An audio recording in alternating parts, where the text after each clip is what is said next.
Hello, how are you बच्चों? आज हम फ्लूइड मैकेनिक्स में जो पढ़ेंगे, अब हम विस्कोसिटी तक इसमें पढ़ चुके हैं। विस्कोसिटी के बाद में हमें पॉज़ली इक्वेशन पढ़ना है, बर्नौली थ्योरम पढ़ना है और इसमें सरफेस टेंशन पढ़ना है। उसके बाद ये फ्लूइड मैकेनिक्स की यूनिट कंप्लीट हो जाएगी। तो आज हम इसमें पढ़ेंगे पॉज़लीज़ लॉ क्या है।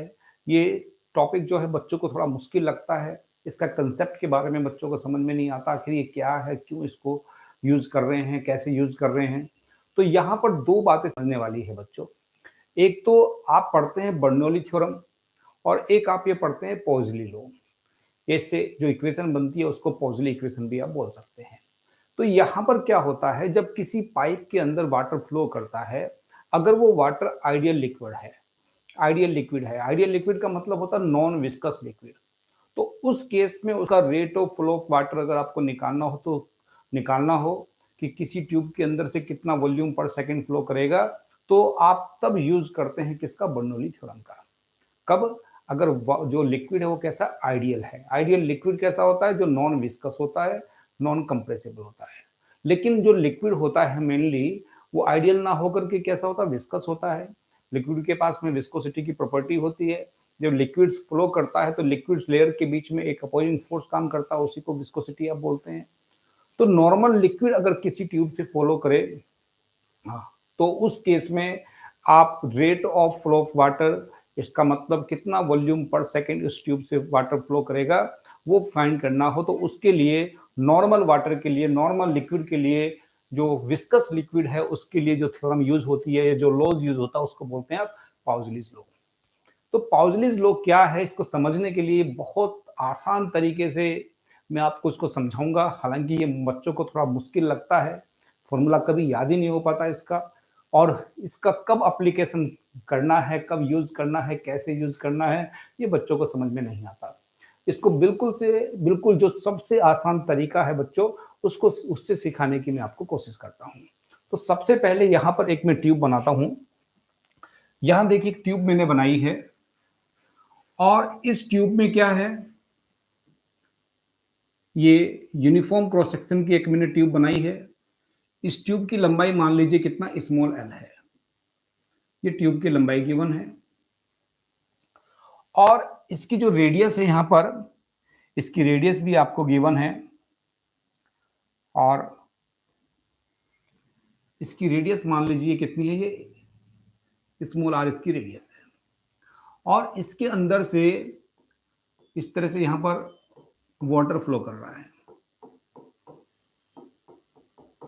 जब वाटर फ्लो करेगा, वाटर की जो स्पीड है इसमें फ्लो करने की बच्चों, वो मान लीजिए कितनी स्पीड से फ्लो करता है?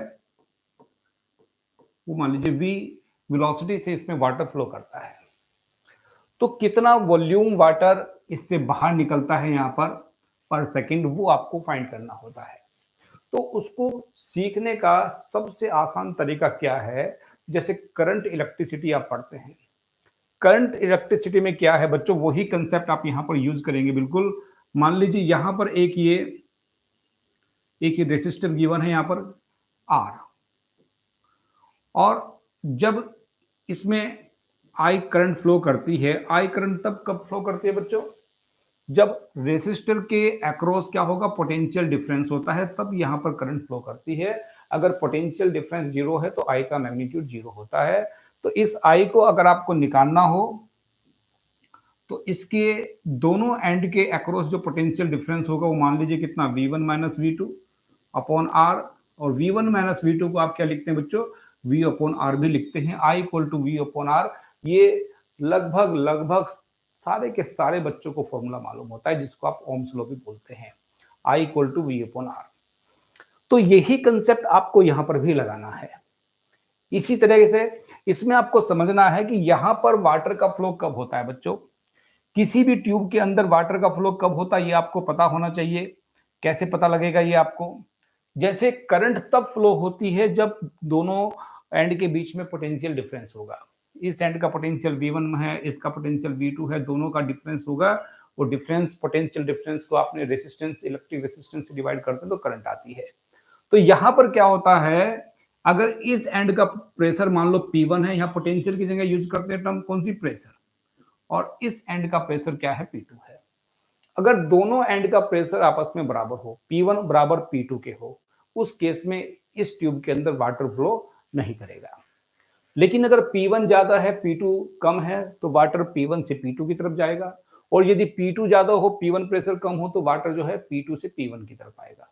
वाटर का फ्लो भी जो होता है हाई प्रेशर से लो प्रेशर की तरफ होता है। जैसे विंड का फ्लो होता है, पोटेंशियल का फ्लो होता है, उसका करंट का फ्लो होता है हाई पोटेंशियल से लो पोटेंशियल, विंड का फ्लो होता है हाई प्रेशर से लो प्रेशर। ऐसे ही बच्चों लिक्विड का फ्लो भी होता है हाई प्रेशर से लो प्रेशर की तरफ। अब यहां पर जो आपको फाइंड करना है, यहां फाइंड करना होता है, जैसे यहां तो आई निकाला है, आई इक्वल टू क्या होता है बच्चे, आई इक्वल टू होता है charge upon time, rate of flow of charge. यहां पर निकालना rate of flow of volume, यानी कि कितना rate of flow of water, जिसको आप वॉल्यूम पर सेकंड भी बोलते हैं, तो उसको रिप्रेजेंट करते हैं यहां पर आप किससे, जो यहां फाइंड करना है उसको लिखते हैं आप क्यू। क्यू का मतलब होता है कितना वॉल्यूम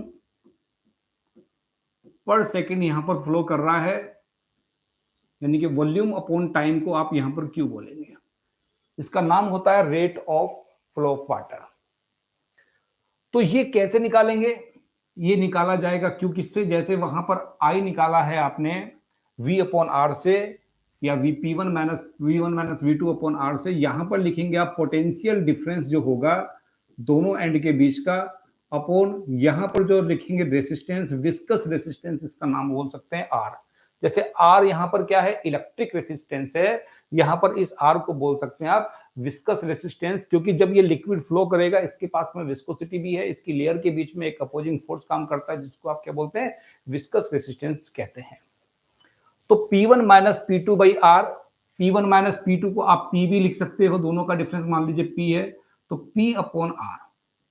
तो Q मतलब क्या हो गया कि कितना वॉल्यूम पर सेकंड फ्लो करेगा, उसको Q बोल रहे हैं। Q इक्वल टू कितना होगा, दोनों एंड के बीच के पोटेंशियल डिफरेंस को अगर आप विस्कस रेसिस्टेंस से डिवाइड कर दें, तो ये आपके पास में rate of flow of water आ जाएगा।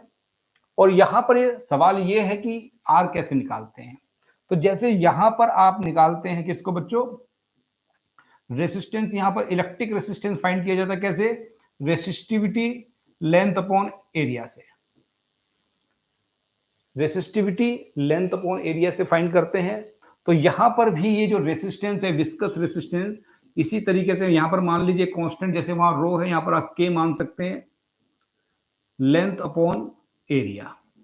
एरिया किसका एरिया होता है बच्चों, ये क्रॉस सेक्शन एरिया जो होता है, इसको आप पाई आर स्क्वायर भी लिख सकते हैं।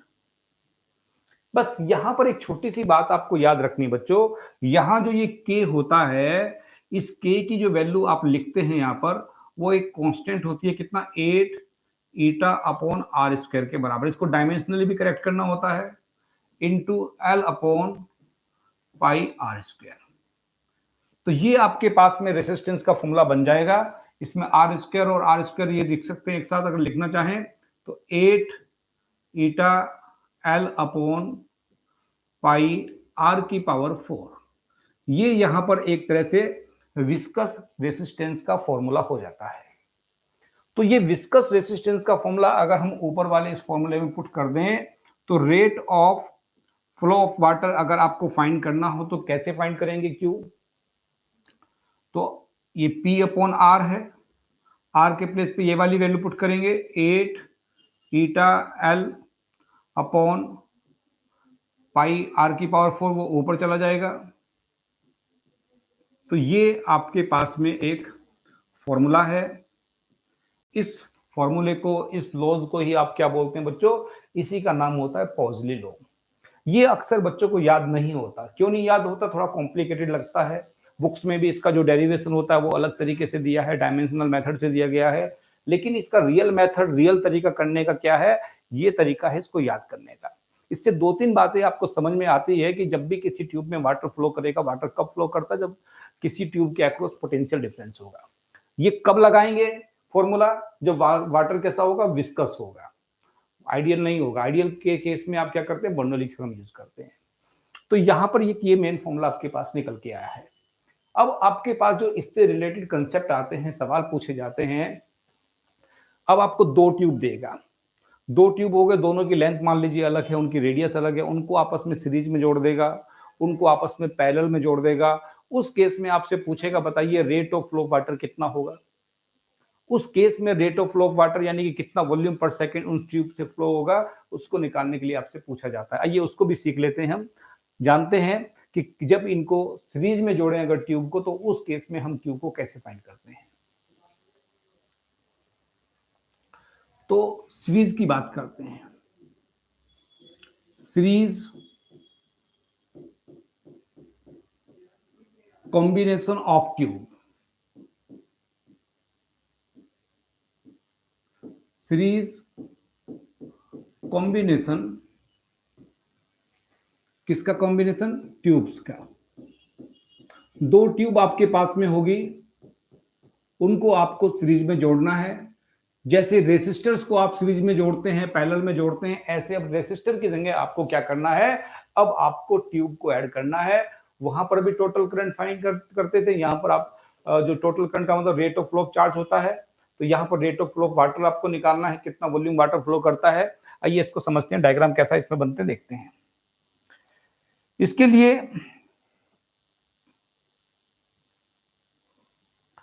फिर यहां पर एक ट्यूब बनाई है, देखिए एक ये ट्यूब बनाई है मैंने।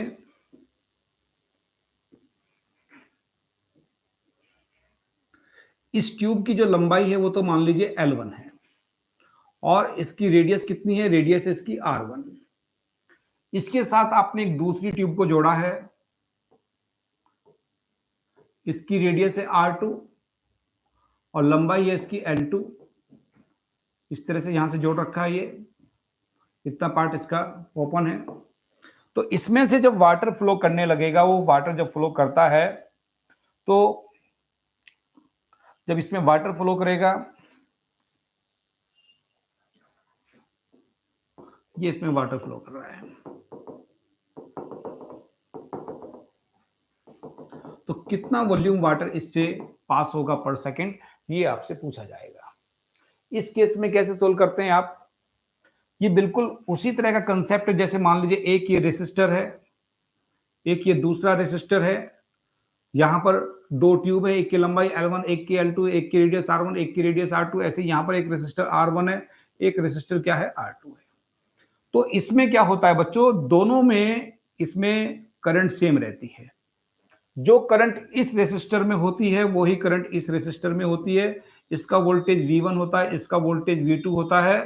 तो टोटल वोल्टेज अगर यहां पर आपको निकालना हो, तो दोनों का सम करते हैं, V1 प्लस V2 का टोटल वोल्टेज ये आपके पास में निकल के आता है।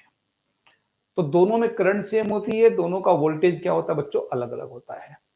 तो यहां पर अब आपको सीखना क्या है, यहां पर यही कंसेप्ट आपको लगाना है। कैसे ये कंसेप्ट इसमें लगा सकते हैं और कैसे आपका फाइनल आंसर निकलता है कि इस ट्यूब से टोटल जो वाटर बाहर निकलेगा उसका कितना वॉल्यूम होगा पर सेकंड का, उसको निकालने के लिए समझिए, जो काम यहां पर पोटेंशियल करता है, इसमें वो काम कौन करता है बच्चों, इसमें वो काम होता है प्रेशर का। तो पहली ट्यूब के जैसे इसके अक्रॉस पोटेंशियल डिफरेंस V1 है, तो यहां पहली ट्यूब के अक्रॉस प्रेशर डिफरेंस को लिखेंगे P1। यहां दूसरे रेसिस्टर के अक्रॉस पोटेंशियल डिफरेंस V2 है, तो यहां पर दूसरी ट्यूब के अक्रॉस जो प्रेशर डिफरेंस होगा उसको लिखोगे आप P2। तो दोनों का प्रेशर ऐड कर लेंगे तो ये आपके पास में टोटल प्रेशर आ जाएगा, प्रेशर डिफरेंस आ जाएगा। जैसे यहां पर V बराबर V1 प्लस V2 किया है, तो यहां पर आप लिखेंगे P equal to P1 plus P2, ये आपके पास में आएगा। अब यहां पर आपको करना क्या है, हम अगर इसको मान लीजिए इसमें Q निकालना हो आपको, Q का मतलब rate of flow of water, I जब निकालते हैं तो टोटल दोनों का जो पोटेंशियल डिफरेंस इनका होता है वो कितना है, P है, या इसको लिखते हैं P1 प्लस P2। दोनों का जो रेसिस्टेंस आता है सीरीज में उसको लिख लीजिए यहाँ पर R इक्विवेलेंट, या इसको लिख सकते हैं P अपॉन R इक्विवेलेंट। तो यहां पर R इक्विवेलेंट कैसे निकलता है, तो सीरीज में जब R आप निकालते हैं, R का फॉर्मूला क्या होता है बच्चों, R1 प्लस R2। तो ऐसे ही यहां पर भी आप यूज कर सकते हैं, R इक्वल टू कितना होगा, R1 प्लस R2 से इसको R इक्विवेलेंट आप बोल सकते हैं। R1 की जो वैल्यू आपके पास में आपने फाइंड की है वो कितनी है बच्चों, R1 का जो मैग्नीट्यूड आपने निकाला है, R आपके पास में बराबर था 8 ईटा L अपॉन पाई R की पावर 4। यहां पर लेंथ L1 है, रेडियस कितनी है R1 है, प्लस 8 ईटा L2 अपॉन पाई R2 की पावर 4। ये आपके पास एक तरह से R इक्विवेलेंट बन रहा है। इसमें जो कॉमन आ रहा है कॉमन लीजिए, 8 ईटा अपॉन पाई तो कॉमन आएगा, ब्रैकेट में बचेगा L1 अपॉन R1 की power 4 plus L2 upon R2 की पावर 4। ये आपके पास बच्चों इसमें क्या निकल के आया, ये इसका R इक्विवेलेंट निकल के आ गया। तो हमें टोटल Q निकालना हो तो इस Q के फॉर्मूले में जो R इक्विवेलेंट है यहाँ पर, इसकी वैल्यू को ये पुट कर देंगे तो फाइनल आपके पास में आंसर आ जाएगा। कैसे आंसर आपके पास फाइनल इसमें निकलता है, तो Q इक्वल टू कितना बनेगा बच्चों, P अपॉन R इक्विवेलेंट। तो P अपॉन R इक्विवेलेंट ये पुट करेंगे तो पाई तो ऊपर चला जाएगा, 8 ईटा यहां पर बचेगा। इनमें जो एलसीएम आपके पास में आता है R1 की पावर 4 R2 की पावर 4, वो उसको आप ऊपर पहुंचाएंगे, या इसको लिख लेता हूं यहां पर सीधा मैं, यहां पर इसकी वैल्यू पुट कर रहे हैं तो ये बचेगा L1 इंटू R2 की power 4 plus L2 into R1 की पावर 4, और ऊपर चला जाएगा ये R1 की पावर 4 इंटू R2 की पावर 4। तो ये बच्चों इस केस में अगर टोटल आपको फाइंड करना हो rate of flow of water, तो वो आप इस कंसेप्ट का यूज करके निकालते हैं। यहाँ पर R1 R2 क्या है वो आपको मालूम है, दोनों ट्यूब की जो रेडियस है R1 R2 है। L1 L2 क्या है, R1 पहली ट्यूब की रेडियस, R2 दूसरी ट्यूब की रेडियस, L1 पहली ट्यूब की लंबाई, L2 दूसरी ट्यूब की लंबाई, और P आपके पास में टोटल यहां से लेकर के दोनों ट्यूब के बीच का जो पोटेंशियल डिफरेंस है, जिसको आप P1 प्लस P2 आपने बोला है वो P है, और बाकी ईटा आपके पास में क्या होता है, ये कोफिशिएंट ऑफ विस्कोसिटी होता है। थोड़ा देखने में कॉम्प्लिकेटेड फॉर्मूला लगता है बच्चों, लेकिन करने का तरीका इसका बिल्कुल आसान है। एग्जाम में जब भी इसके ऊपर सवाल आएगा आप इसी तरीके का यूज कीजिएगा तो ये आपको सबसे आसान लगेगा। ज्यादातर वैसे इसके ऊपर केवल डायरेक्ट फॉर्मूला ही पूछा जाता है, क्योंकि इस तरह के फॉर्मूले जो होते हैं अक्सर एग्जाम में याद रखना बड़ा टफ होता है, लेकिन तरीका अगर आप सीख लेंगे तो मुझे लगता है शायद ये आपको सबसे आसान लगेगा। ये आपने सीखा है सीरीज को, अगर आपने ट्यूब्स को अगर आपने सीरीज में जोड़ा तो उस केस में total rate of flow of water कैसे निकालते हैं। अब आप सीखेंगे अगर हम ट्यूब्स को पैरेलल में ऐड करें तो तब rate of flow of water को कैसे फाइंड करते हैं, आइए उसको भी हम जानते हैं।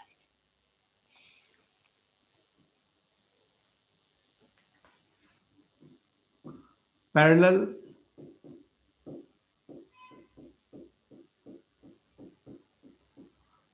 combination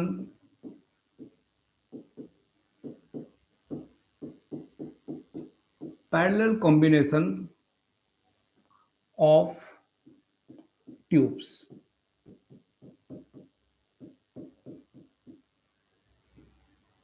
इसको सोल्व करते हैं, पैरेलल कॉम्बिनेशन ऑफ ट्यूब्स। तो यहां पर आपके पास में दो ट्यूब हम बनाएंगे, एक ये ट्यूब है यहां पर,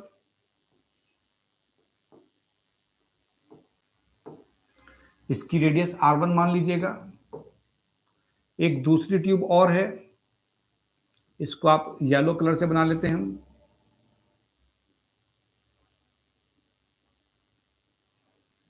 थोड़ा इसकी लेंथ अलग बना देते हैं। इसकी लेंथ जो है पहले वाले की लंबाई तो L1, इसकी लंबाई L2, इसकी रेडियस R1, इसकी रेडियस है R2। ये दो ट्यूब है पैरेलल में है, इनमें जब वाटर फ्लो करेगा तो कितने वॉल्यूम वाटर इनसे पास होगा पर सेकंड वो आपको बताना है। तो इसको सोल्व करने का क्या तरीका है देखिए, उसको भी जानते हैं। ये बिल्कुल रेसिस्टेंस वाले की तरह ही आप करेंगे। मान लो एक रेसिस्टेंस यहां पर है R1, एक रेसिस्टेंस यहां पर है R2। ये दोनों रेसिस्टर्स किसमें जुड़े हैं बच्चों, ये दोनों पैरेलल में जुड़े हैं। तो यहां पर जो पोटेंशियल डिफरेंस होता है, जो इसका पोटेंशियल V है तो इसका पोटेंशियल भी V होता है, ये R1 है ये R2 है, लेकिन इस केस में क्या होता है, दोनों में I1 I2 क्या होगी, सेम रहती है।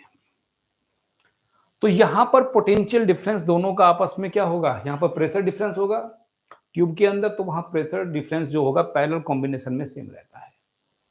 तो यहां पर अगर आपको निकालना हो, अगर आई फाइंड करते हैं टोटल आई का फॉर्मूला तो क्या होता है I1 प्लस I2, और I1 कैसे निकालते हैं, V upon R1, V upon R2, V common ले लेंगे तो 1 upon R1 plus 1 upon R2। तो इसी तरीके से यहां पर आप यूज करते हैं बच्चों, यहां पर आप फाइंड करते हैं क्या, Q आपको निकालना होता है। Q का मतलब rate of flow of water. Q equal to आप लिखते कितना, Q1 प्लस Q2। Q1 आप निकालते हैं P अपॉन R1 से, ये कितना P अपॉन R2 से, P को कॉमन ले लेंगे तो 1 upon R1 plus 1 upon R2, ये फॉर्मूला बनता है बच्चों इसका। अब यहां पर आप R1 R2 का जो फॉर्मूला आपने फाइंड किया है उसको पुट करेंगे, तो क्या फॉर्मूला होता है बच्चों इसका, R1 का जो फॉर्मूला आपने लिखा था 8 ईटा, इसके लिए लंबाई L1 ऊपर हो जाएगा पाई R1 की पावर 4 प्लस R2 में 1 बाई R2 की वैल्यू पुट करेंगे पाई R2 की पावर 4 अपॉन 8 ईटा L2। ये आपके पास में, ये R का फॉर्मूला कैसे निकाला था ये आपको मैंने समझाया है अभी। यहां पर जो कॉमन आ सकता कॉमन ले लीजिए, तो पाई कॉमन आ गया ऊपर, P है ही था बाहर, नीचे 8 ईटा कॉमन आ जाएगा, तो ब्रैकेट में जो बचेगा ऊपर ये R1 की power 4 upon L1 plus R2 की पावर 4 अपॉन L2। इस तरीके से ये फॉर्मूला बनेगा। इसमें भी अगर आप L1 L2 को एलसीएम लेना चाहें ले सकते हैं, पाई P 8 ईटा अपॉन इसका एलसीएम L1 L2 आएगा, L1 से इसको डिवाइड करेंगे तो ऊपर L2 R1 की पावर 4, L2 से इसको डिवाइड करेंगे L1 R2 की पावर 4। तो ये आपके पास में यहां पर होता है Q का फॉर्मूला बच्चों। इस Q का मतलब क्या हो गया, कितना वॉल्यूम वाटर पर सेकेंड इस तरह के कॉम्बिनेशन से पास आउट होता है। तो ये कुछ बेसिक कंसेप्ट है, बेसिक फॉर्मूले हैं। फॉर्मूले देखने में थोड़ा मुश्किल जरूर लगते हैं लेकिन तरीका बहुत आसान है। मुझे ऐसा लगता है कि इससे आसान तरीके से पॉजली इक्वेशन और इससे रिलेटेड कंसेप्ट शायद ही आपने कभी समझे हों। ये सबसे आसान तरीका है इसको समझने का, क्योंकि इस टॉपिक को थोड़ा मुश्किल टॉपिक माना जाता है। बहुत से एडुकेटर तो ऐसे होते हैं कि इस टॉपिक को स्केप ही कर देते हैं, इसको बताते भी नहीं। लेकिन मुझे लगता है कि ये टॉपिक आपको करना चाहिए। इसको करने से निश्चित रूप से आपका कॉन्फिडेंस भी बढ़ेगा और ये बहुत इजी टॉपिक है, बस देखने में थोड़ा मुश्किल लग रहा है। अगर कहीं भी कोई कंफ्यूजन हो तो इस वीडियो को आप बार बार रिपीट करके देख लीजिएगा। बेसिक से बेसिक तरीके से मैंने आपको बताया है। यहाँ Q जब भी निकालेंगे, Q का मतलब मैं आपको बार बार बोल रहा हूँ, ये वॉल्यूम अपॉन टाइम होता है। Q की यूनिट अगर आपको लिखनी हो तो वॉल्यूम की यूनिट मीटर क्यूब है, टाइम की सेकंड है, तो Q की यूनिट को आप लिखेंगे मीटर क्यूब पर सेकंड। तो ये तो आपने पढ़ा है क्या, पॉजलीज लॉ के बारे में। अब आप बर्नौली थ्योरम से रिलेटेड जो कंसेप्ट होते हैं उसमें पहला टॉपिक जो आता है उसका नाम होता है equation of continuity. Equation of continuity क्या है, क्योंकि उसके ऊपर भी अक्सर सवाल एग्जाम में आते हैं। तो ये सारे कंसेप्ट अब आगे जितने भी आएंगे बर्नौली थ्योरम में वो मोस्टली आइडियल लिक्विड से ही रिलेटेड है। तो आइडियल लिक्विड मतलब एक ऐसा लिक्विड जो नॉन कंप्रेसिबल हो, जो नॉन विस्कस हो, जिसकी विस्कोसिटी 0 हो, ऐसे लिक्विड को आप आइडियल लिक्विड बोलते हैं।